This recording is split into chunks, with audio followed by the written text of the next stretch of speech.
Hey brothers at GOCC, my name is Minister David Ben-Ahia. I don't know if I've ever introduced myself to you guys properly. I sent you an email a while back trying to give you a little bit of ministry of persons, and I'm just wondering if you guys taken the email seriously, because if you haven't, I suggest you do, because the fact of the matter is that I've watched a couple of your videos, and although I would find 85 to 90% of your material very agreeable, I would also like to add that I believe that you're grossly misrepresenting the word person. I suggest that you reference the word in Hebrew and then go and reference again in the laws that apply to man, in man's laws, and go look how they interpret the word person. I'm sure you'll be very surprised and amazed to find that the word person has no reference to a man unless it's a man accepting a political position in a government.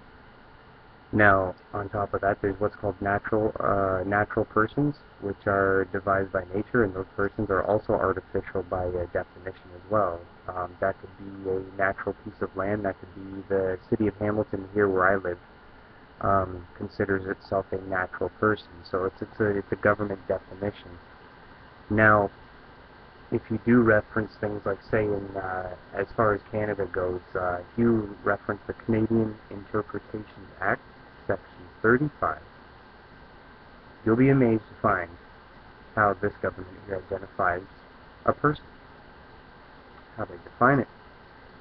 I've also cross-referenced this with the United States Code and the Australian Criminal Code as well, excuse me, the Australian Interpretations Act, and then also cross-reference with Black's Law 2nd edition, and you'll find that a person is nothing but an empty mask of a false face. In other words, it's dead by definition, it's dead in law.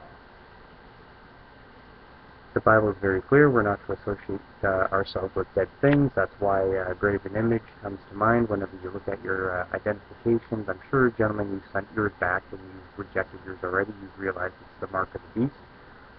But let me show you how deep the identification goes. Now, symbolically, a graven image is anything that's made of heaven, earth, or heaven that is made in the likeness of anything in heaven, on earth, or under the earth, or in the water, the likeness of it. Well, essentially, that would be a creature that people make statues out of, fallen angels, deities, such things. But graven images can also extend to that of identifications. If you take a look at your identifications, say a birth certificate, maybe your driver's license, you see that your name is printed in all capital letters and it's reversed. You take a look at that picture and you remember the last time you had that picture taken, you'll remember that you were instructed not to smile. If you take a look at that photograph of that dead-looking person and realize that all capital name beside it is actually quite representative, is quite a representation of that of an obituary or gravestone. I challenge you to look on the internet, just find anybody's obituary, just any kind of obituary column. You'll notice that their last name is always capitalized.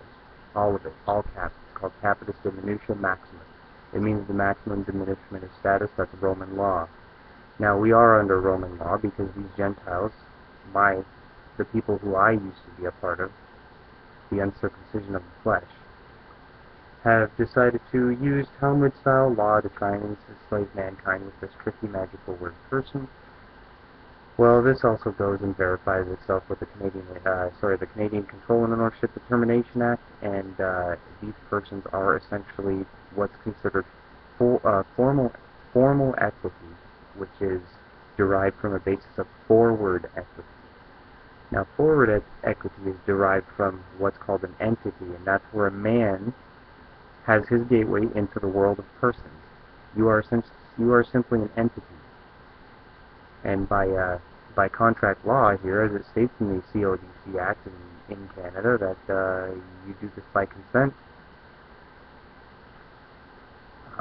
In fact, you're doing it by tacit consent if you still hold these identifications and they're still treating you like they have jurisdiction over you. Well, it's because you're still a person, and you obviously lack the meaning of what a person is. I'm giving you this knowledge, brothers, not because I want to come out and rebuke you. I don't look to start any kind of battle with you. I don't wish to have any kind of hardships, but when you're wrong, you're simply wrong, and when I'm wrong, I am simply wrong. I am not afraid to admit my faults and my mistakes, but this is certainly not one of them. This is going to be what you need to be able to help your people in your end of the world, wherever you're at, whether it's at New York or wherever you are living right now. You have to realize that you're not a person. You've been lied to all your life, just like these churches lie to you. These churches teach out of these New Age Bibles, these Sunday services, teach out of these New Age Bibles, these NIVs and all that. These things are just crap. If you take the King James, particularly the 1611, one of my favorite verses in the King James is 1611. This one's going to be for you guys so that you can reference this yourself. You're going to want to reference the Wisdom of Solomon, chapter 6, verse 7, where you'll clearly see that God makes a distinguishment between a man and a person. Now, God is saying this, so that means He is not correct, therefore I am not correct, because I am simply just echoing what He said. As I said, I've not come here to come against you, but I do want you to take a look at Romans 2:11, Acts 10:34, 2 Samuel 14:14, Deuteronomy 10:17, Deuteronomy 1:17, James 2:1 and James 2:9, and the Apocrypha, the Wisdom of Solomon 6:7, and you can also, let me just, I'll tell you what, I'll just stop right there. That's enough verses. That's more than enough proof. If God said it even once in the Bible, then it's true automatically. So there's 36 plus verses. There's probably more than 36. I've counted 36 myself, but I haven't gone to the book of Jubilees or the book of Enoch. That being said, so I don't know for sure how many more there is, but I would recommend that you and your entire ministry do please research this word a lot more carefully. This is the word of a slave. If you are a person, you are a slave. So what you need to do is you need to become the man. Do like Christ said in Matthew 5:25, get agreements with the people in the government. They're called private agreements. Bring them into awareness of your ministry and that they have no authority over you. I would also like to bring you into awareness that I would appreciate if you stop preaching against marijuana, preach against all the other illicit drugs that you can, because they are considered unlawful. Marijuana is not an unlawful substance. It is actually proven to be quite beneficial to the mind and body. I smoke it regularly, and I find that I get better sleep for less amount of time. I find myself being able to focus on menial tasks that my brain cannot handle when it's considered a task that's way below my intellectual level, such as painting a wall. It also helps whenever I'm reading and trying to focus on things such as academics of law and God's law itself. It helps me to maintain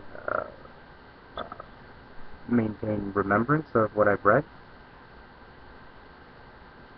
and it also helps curb my appetite. I'm a bit of an overeater, so I do tend to smoke whenever I feel I'm really extremely hungry, and there's other various reasons why I would do this. So I would appreciate you guys don't ever preach against that again.